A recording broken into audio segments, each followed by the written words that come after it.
you cannot borrow the money. It's not money you can borrow, because when you come here, there are a lot of things that want to take off your money, like take the whole money. Well, not really the whole money. Hey guys, welcome back to my YouTube channel. It's your girl again, Niella Obijiaku. So we're back with another video, guys. So today's video, just as the title says, I'm going to be talking about proof of funds. Like, I'm going to be specifically talking about proof of fund. After my last video on how much you need to migrate to Canada, I got a lot of comments like, wow, this money too much. Oh, this is a whole lot of money. So I'm going to be talking about other ways you can also get your proof of funds. I am not saying go and steal, but anyways, if you're seeing my face for the first time and you're yet to subscribe to my channel, I would love you to click that cute red button that says subscribe. Subscribe to my channel while you're here, turn on the bell so you don't miss any new video whenever it goes live on my channel. And if you're an OD and an OG, thank you so much for sticking with me to this present time. You guys are the real MVPs. So guys, let us get into today's video.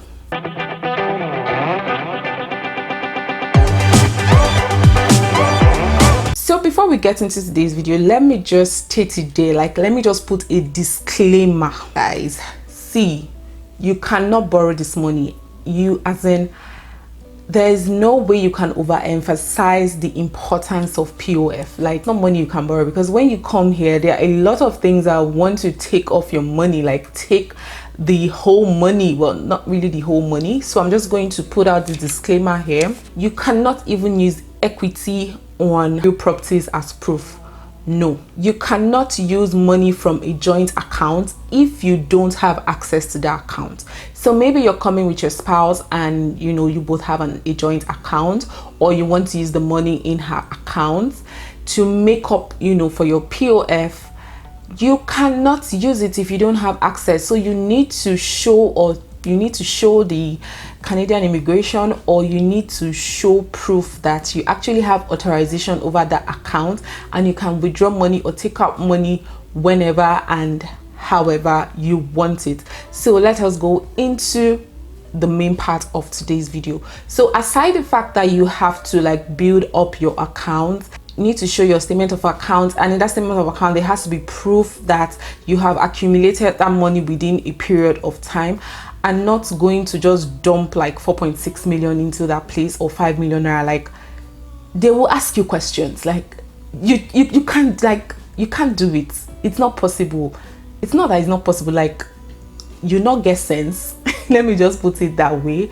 So you cannot just go and dump like when you show your statement of account, you already see 5 million naira there in one transaction. You need to have to explain that transaction, and it's going to bring me to my first point. So my first point is you can get like a gift deed. What do I mean by a gift deed? It could be money from your parents, or money from your siblings, or money from your uncle or auntie or aunties, stating that they are giving you this money in support for your express entry program or process, and they don't have any plans whatsoever, like never ever going to ask you for that particular money. So you need to get like a written note or a written letter stating that they are giving you this money without asking you for the money in the future, and you're going to also show proof that that money is actually in your account. So you're going to show proof of the transaction when that family member sent the money. Please don't go and say it's your friend that gave you the money, because we all know that when friends are involved, sometimes, like, I don't know, if you have a friend that will willingly dash you 5 million naira, please say it in the comment section below. Anyways, so that is one, because I don't see any reason why you would just go and pump in 4.6 million or 5 million naira into your account, like one transfer, and you present the statement of account to the Canadian immigration. They may flag it down, and you need to explain how that money got there. So there's every possibility that you can do that in form of a gift deed. So the next way you can get your POF is through investment certificates. So this investment certificate can be very tricky, because the certificate and the statement has to show that you have this XYZ amount of money in that particular investment, or with that particular company you invested in, and the statement is also going to state that you can pull out that funds whenever you want it and however you want it. So it's not like an investment that is supposed to, like, it's not the money that they will say, okay, it can be withdrawn after 3 months, or it can be withdrawn after 4 months, or it can be withdrawn after 6 months. You need to be able to prove that you have right over the money today, in the next 1 hour, in the next 2 hours, in the next 3 hours, in the next 4 hours. So that is another way you can also, get your POF together. For funds is actually a way to show the Canadian government that you can actually take care of yourself and you have enough money to settle in Canada when and if you are given your visas. Let me just put it out there that people who do not need to show a POF or to show proof of funds are people who are applying under the Canadian Experience class. I'm going to do a separate video about other ways you can migrate to Canada apart from the Federal Skilled Workers Program.